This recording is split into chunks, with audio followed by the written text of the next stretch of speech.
Assalamualaikum warahmatullahi wabarakatuh. Di sini saya akan menerangkan tentang arti kebenaran. Arti kebenaran dalam Kamus Umum Bahasa Indonesia menerangkan bahwa pertama, keadaan, kedua, suatu yang benar, dan ketiga adalah kejujuran. Yang pertama, keadaan. Keadaan adalah hal atau sebagainya yang benar yang cocok dengan hal dan keadaan tersebut. Misalnya, kebenaran berita ini sangat dilakukan, akan tetapi kita harus berani membela bahwa ini adalah benar. Yang kedua, sesuatu hal yang benar. Misalnya sungguh-sungguh ada dan juga ini betul-betul sedemikian halnya. Misalnya kebenaran-kebenaran yang diajarkan oleh agama. Yang ketiga, ada kejujuran. Kejujuran berumuskan dengan kelurusan hati. Misalnya, tidak ada seorang pun sanksi atau kebaikan dan kebenaran hatimu. Nah, sedangkan menurut Abbas Hamami, kata kebenaran bisa digunakan sebagai satu kata benda yang konkret maupun abstrak. Jika subjek hendak menuturkan kebenaran, artinya adalah prosposisi yang benar. Prosposisi maksudnya adalah makna yang dikandung dalam suatu pernyataan atau statement. Adanya kebenaran itu selalu dihubungkan dengan pengetahuan manusia, subjek yang mengetahui mengenai objek. Kebenaran ada pada seberapa jauh subjek mempunyai pengetahuan tentang objek tersebut. Sedangkan pengetahuan berasal mula dari banyaknya sumber. Sumber-sumber itu kemudian sekaligus berfungsi sebagai ukuran kebenaran yang bertentangan dengan tradisi filsafat. Nah, seperti yang telah dibahas sebelumnya, politik pasca kebenaran memiliki arah yang bertentangan dengan tradisi filsafat.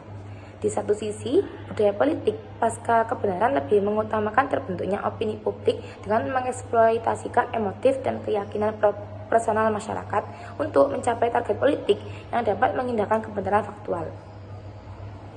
Sementara di sisi lain, filsafat sejak era Yunani kuno selalu berfokus untuk mencari dan merumuskan kebenaran sebagai orientasi arah kehidupan masyarakat. Nah, demikian, kebenaran dalam filsafat tidak pernah mewujudkan dalam wacana tunggal. Kebenaran selalu mewujudkan dalam berbagai bentuk bergantung pada perspektif yang digunakan. Kebenaran dalam perspektif nasionalisme tentu akan berbeda dengan kebenaran dalam perspektif penganut empirisme. Silang pendapat antara rasionalisme dan empirisme dapat melihat kebenaran bermuara pada pertanyaan dasar tentang sumber pengetahuan manusia. Dalam diri manusia, manakah di antara akal atau panca indera yang merupakan sumber utama pengetahuan manusia? Selain cakupnya dan validasi pengetahuan, pertanyaan mendasar tentang sumber pengetahuan menjadi salah satu topik dalam salah satu cabang filsafat, yaitu epistemologi. Pada periode awal tradisi filsafat Yunani, epistemologi belum mencapai perhatian utama pada filsafat, kajian mereka lebih bersifat ontologis. Nah, pada filsafat era ini masih terfokus pada dimensi ontologis yang mempertanyakan manakah realitas yang sejati, dunia fisik seperti yang diyakini oleh pengusung materialisme, ataukah dimensi metafisik seperti yang diusung pada idealis. Nah, baru kemudian pada masa Kant, perhatian manusia mulai bergeser dari pertanyaan ontologis mengenai apa itu realitas ke arah yang lebih epistemologis dengan mempertanyakan bagaimana pengetahuan tentang realitas bisa diakses oleh manusia. Untuk dapat merumuskan kebenaran, syarat pertama yang harus dipenuhi adalah jaminan bahwa pengetahuan yang kita peroleh harus berasal dari sumber yang benar. Nah, pada persoalan ini, pada filsafat ini juga berbeda pendapat tentang sumber pokok pengetahuan. Terjadi silang pendapat antara idealisme dan juga realisme, antara rasionalisme dan empirisme. Sejarah mencatat bahwa Plato dan Aristoteles merupakan pelopor awal persetujuan antara rasionalisme dan empirisme. Bagi Plato, pengetahuan yang sejati adalah pengetahuan a priori dan bersumber pada akal. Ia lebih mengunggulkan dunia idea yang bersifat tetap sebagaimana rumus dan hukum universal matematika daripada dunia pengalaman empirik. Dalam filsafat modern, apa yang digagas oleh Plato disuarakan kembali oleh René Descartes yang dikenal sebagai punggung rasionalisme. Menurut Descartes, pengalaman inderawi tidak bisa dipercaya sebagai sumber pengetahuan sejati. Menurutnya, pengalaman inderawi sering menampilkan kesan tidak seperti hakiki realitas tersebut. Pengalaman inderawi bisa menipu melalui apa yang kita kenal sebagai ilusi inderawi. Nah, Descartes melakukan segala hukum dan tampilan inderawi yang disaksikan oleh indera manusia. Keraguan atas segala hal semacam itu merupakan sebuah keniscayaan jika manusia hendak menemukan pengetahuan yang sejati. Melalui apa yang disebut sebagai keraguan metodis, Descartes merumuskan diktum utamanya cogito ergo sum atau berpikir maka aku ada. Manusia sejak lahir telah memiliki apa yang oleh Descartes dan filsafat rasionalis lainnya disebut sebagai ide bawaan. Pengetahuan manusia dicapai melalui proses mengingatkan kembali ide-ide bawaan tersebut. Pada hakikatnya, Plato tidak memunafikan peranan indera dalam mencapai pengetahuan. Hanya saja, karena sifat pengetahuan yang bersumber dari indera bersifat tidak tetap dan berubah-ubah, oleh karena itu, indera tidak dapat dianggap sebagai sumber pokok pengetahuan. Berseberangan dengan Plato, Aristoteles menyatakan hal sebaliknya, yakni pengetahuan sejati manusia bersumber dari kesaksian empirik. Ia menyanggah pendapat Plato tentang dunia idea yang bersifat tetap dan merupakan realitas sejati pengetahuan manusia. Aristoteles lebih menekankan peranan indera dalam mencapai pengetahuan. Pengetahuan manusia dalam bentuk hukum universal yang bersifat tetap dicapai tidak melalui proses mengingatkan kembali, seperti yang diungkapkan oleh Plato. Sebaliknya, hukum universal dicapai melalui sebuah proses panjang pengamatan empirik yang disebut Aristoteles dengan istilah abstraksi. Tanpa pengamatan indrawi, manusia tidak akan sampai pada rumusan intelektual tersebut. Nah, apa yang telah dirintis oleh Aristoteles disuarakan kembali di era modern ini oleh David Hume. Sosok Descartes dan Hume kemudian menjadi tokoh sentral yang melanjutkan serangkaian panjang antara rasionalisme dan empirisme. Di tengah silang sengketa antara rasionalisme dan empirisme itulah, Immanuel Kant hadir untuk mendamaikan kedua mainstream dalam diskurs epistemologi. Menurut Kant, baik rasionalisme maupun empirisme terlalu ekstrim dalam memposisikan rasio dan pengalaman indrawi sebagai sumber utama pengetahuan dan saling menafikan salah satu sama lainnya.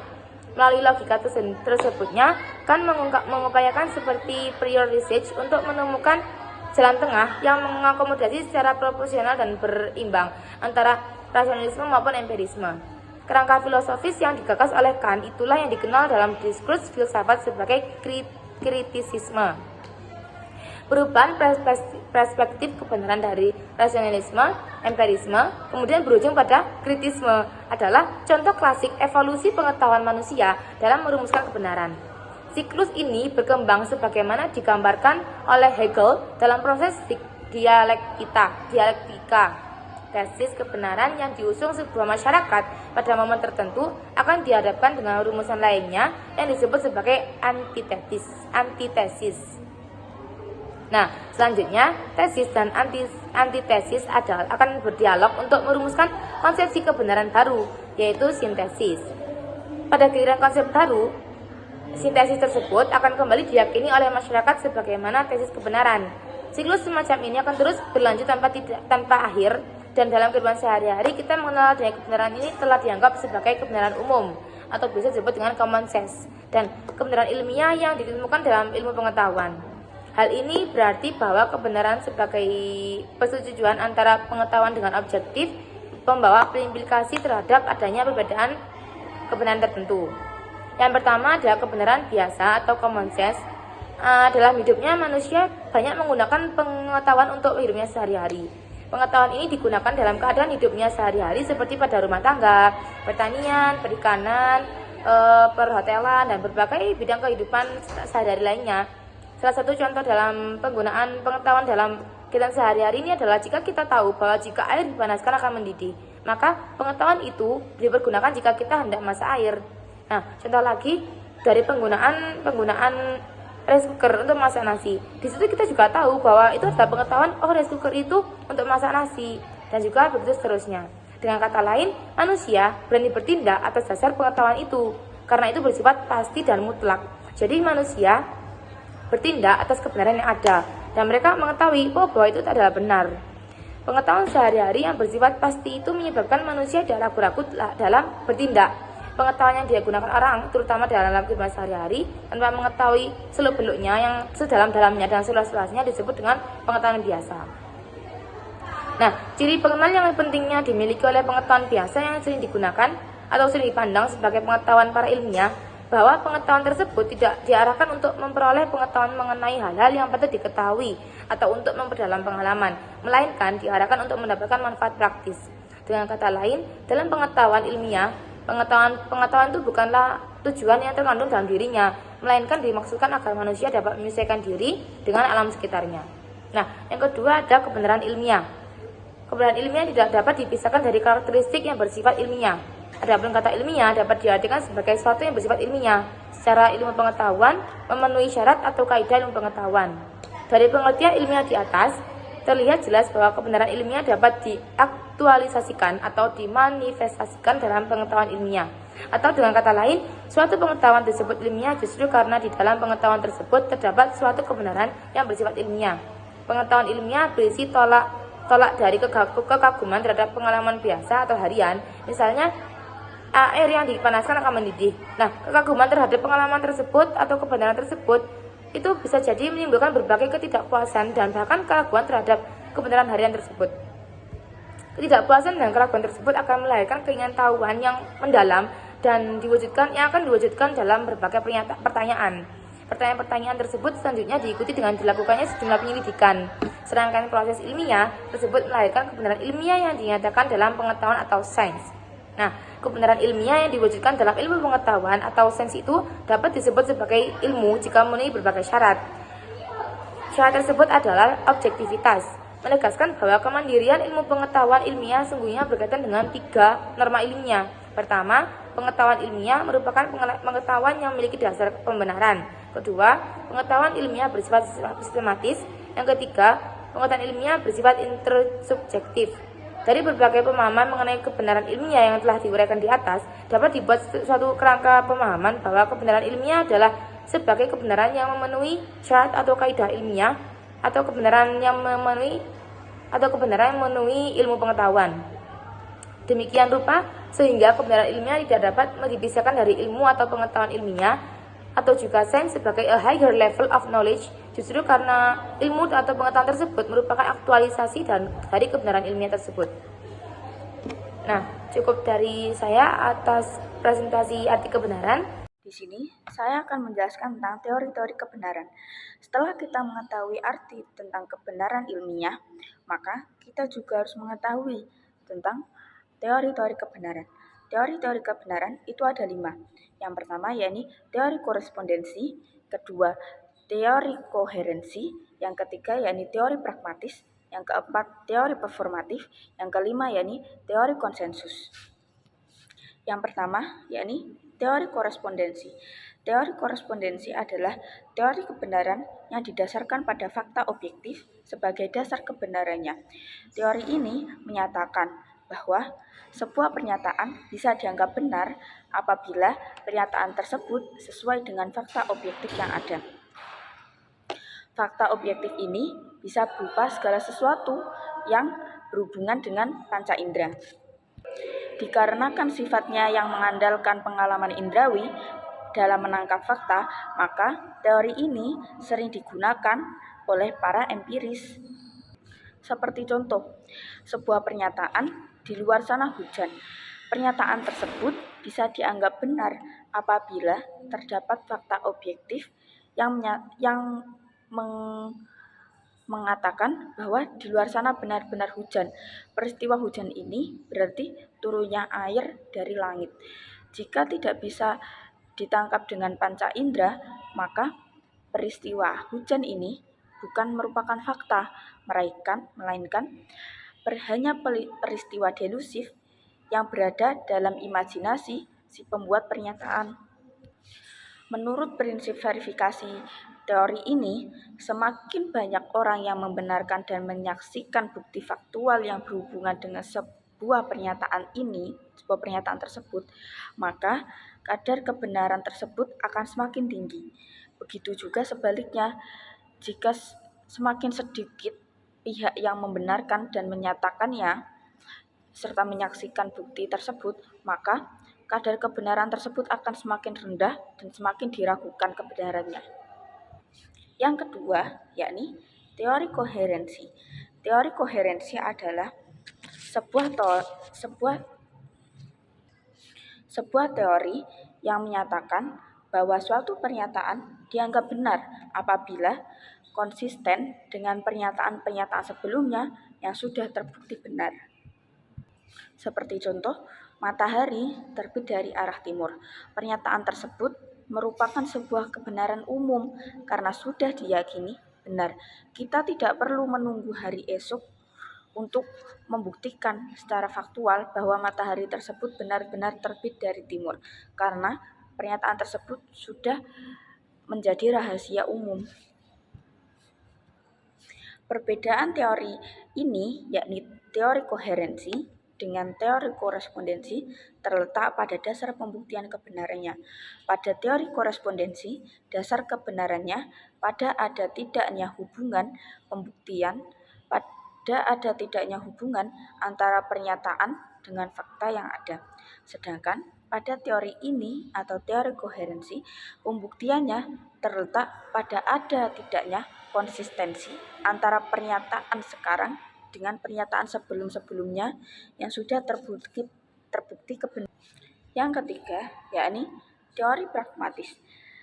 Teori ini merupakan aliran pemikiran yang menyatakan bahwa kebenaran suatu teori bergantung pada manfaatnya bagi kehidupan manusia. Seperti contoh, neraka ada bagi orang-orang jahat. Terlepas bagi ketiadaan bukti empiris tentang neraka, pernyataan ini bisa dianggap benar karena memiliki manfaat untuk menurunkan angka kejahatan yang ada di muka bumi ini. Yang keempat, yakni teori performatif. Teori ini adalah teori yang menyatakan bahwa suatu pernyataan dianggap benar jika pernyataan tersebut menciptakan realitas. Contoh yang paling umum dari jenis kebenaran performatif adalah penentuan awal bulan Ramadan. Awal masuknya bulan Ramadan ditentukan melalui fakta munculnya hilal atau bulan muda yang merupakan awal pergantian bulan sekaligus pertanda dimulainya ibadah puasa bagi umat muslim. Kendati kemunculan hilal merupakan fakta objektif yang dijadikan dasar kebenaran penentuan awal Ramadan, terdapat keterbatasan akses bagi orang awam untuk membuktikan melalui penerapan indrawi. Jatuhnya awal Ramadan tidak dibuktikan oleh masyarakat dengan menyaksikan langsung fakta kemunculan hilal, tetapi melalui pernyataan Menteri Agama yang dianggap memiliki otoritas untuk menentukan awal bulan Ramadan. Yang kelima, yakni teori konsensus. Teori konsensus merupakan proses penilaian kebenaran yang didasarkan pada persetujuan orang-orang awam. Maksudnya, sebuah teori ilmiah dianggap benar sejauh ia mendapatkan dukungan atau terdapat kesepakatan dalam masyarakat ilmiah terhadap kebenaran teori tersebut.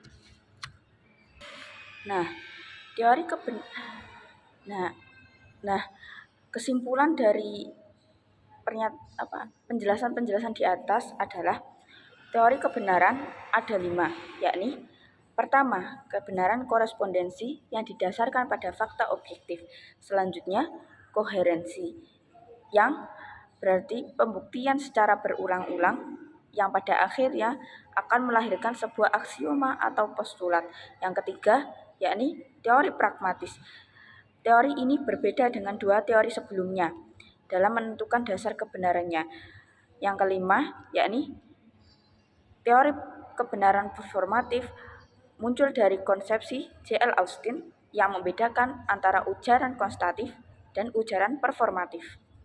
Di sini saya akan mempresentasikan bab tentang sifat kebenaran ilmiah. Kebenaran ilmiah menurut Konrad Gebung paling tidak memiliki 3 sifat dasar, yakni struktur kebenaran ilmiah bersifat rasional logis, isi empiris, dan sifat pragmatis. Struktur yang rasional logis, kebenaran dapat dicapai berdasarkan kesimpulan logis atau rasional dari proposisi atau premis tertentu. Karena kebenaran ilmiah bersifat rasional, maka semua orang yang rasional, yaitu orang yang dapat menggunakan akal budinya secara baik, dapat memahami kebenaran ilmiah. Oleh sebab itu, kebenaran ilmiah kemudian dianggap sebagai kebenaran universal. Sifat rasional harus dibedakan dengan sifat masuk akal. Sifat rasional terutama berlaku untuk kebenaran ilmiah, sedangkan masuk akal biasanya berlaku bagi kebenaran tertentu di luar lingkup pengetahuan, sebagai contoh tindakan marah dan menangis atau semacamnya. dapat dikatakan masuk akal sekalipun tindakan tersebut mungkin tidak rasional. Yang kedua ada isi empiris. Kebenaran ilmiah perlu diuji dengan kenyataan yang ada, bahkan sebagian besar pengetahuan dan keberanian ilmiah berkaitan dengan kenyataan empiris di alam ini. Hal ini tidak berarti bahwa dalam kebenaran ilmiah spekulasi tetap ada, namun sampai tingkat tertentu spekulasi itu bisa dibayangkan sebagai nyata atau tidak, karena sekalipun itu bisa dibayangkan sebagai nyata atau tidak, karena sekalipun sesuatu pernyataan dianggap benar secara logis, perlu dicek apakah pernyataan tersebut juga benar secara empiris. Yang ketiga, isi pragmatis. Sifat pragmatis berusaha menggabungkan kedua sifat kebenaran sebelumnya, logis dan empiris. Maksudnya, jika suatu pernyataan benar dinyatakan benar secara logis dan empiris, maka pernyataan tersebut juga harus berguna bagi kehidupan manusia. Berguna berarti dapat untuk membantu manusia memecahkan berbagai persoalan dalam kehidupan. Nah, di sini juga ada kebijakan-kebijakan peran pentingnya kebenaran ilmiah. Ada 3. Yang pertama ada kebenaran ilmiah sebagai kebijaksanaan. De facto bahwa disiplin-disiplin ilmiah yang berkembang sekarang ini adalah sebagai perpanjangan tangan dan positivisme yang meraja sekitar abad 19. Dan tampaknya gejala ini masih berlangsung hingga kini. Semakin mempengaruhi dunia dewasa ini, salah satu karakteristik dari gejala ini adalah dominasi peran ilmu pengetahuan dalam kehidupan manusia. Kebenaran dan kenyataan diukur dari segi positivistiknya, dalam artian bahwa apa yang dianggap benar, baik, maju, berhasil, haruslah konkret, eksakt, akurat, kurang mendapat perhatian karena dianggap membuang-buang waktu. Sementara masih banyak permasalahan-permasalahan praktis dan teknis yang butuh penanganan. Kebenaran ilmiah yang terwujud dalam disiplin-disiplin ilmiah telah tersebar ke seluruh dunia secara ganda. Pertama, disiplin-disiplin ilmiah telah diterapkan secara jelas dalam kehidupan praktis seperti pembangunan jembatan, perawatan kesehatan, perang, dan lain sebagainya. Kedua, disiplin-disiplin ilmiah telah berpengaruh terhadap cara kita berpikir. Yang kedua, kebenaran ilmiah dan tanggung jawab moral. Kebenaran ilmiah dimanifestasikan dalam ilmu pengetahuan dan teknologi dapat diumpamakan sebagai pedang bermata dua di tangan pemiliknya. Namun pedang pada dirinya adalah netral, dapat digunakan untuk tujuan baik ataupun jahat. Demikian pula hanya dengan ilmu pengetahuan dan teknologi dapat digunakan untuk hal yang menguntungkan umat manusia, tetapi dapat juga digunakan untuk hal-hal yang merugikan umat manusia. Semuanya itu tergantung dari si pengguna. Dari satu sisi, peradaban umat manusia sangat berhutang budi dengan ilmu pengetahuan dan teknologi sebagai manifestasi dari kebenaran ilmiah. Berkat kemajuan ilmu pengetahuan dan teknologi, penemuan kebutuhan manusia dapat dilakukan secara instan seperti yang telah diterapkan dalam ilmu kedokteran, transportasi, pendidikan, komunikasi, dan lain sebagainya. Akan tetapi di pihak lain, sejarah telah membuktikan bahwa ilmu pengetahuan dan teknologi telah banyak digunakan oleh manusia, bukan saja untuk menguasai alam, melainkan juga untuk memerangi dan memusnahkan sesama manusia. Melalui alat-alat perang yang merupakan hasil dari perkembangan ilmu pengetahuan dan teknologi, tentu masih terdapat banyak contoh dan kasus yang memperlihatkan bagaimana ilmu pengetahuan dan teknologi telah dimanipulasi sedemikian rupa sehingga membawa kerugian bagi manusia itu sendiri. Cukup sekian presentasi dari saya. Wassalamualaikum warahmatullahi wabarakatuh.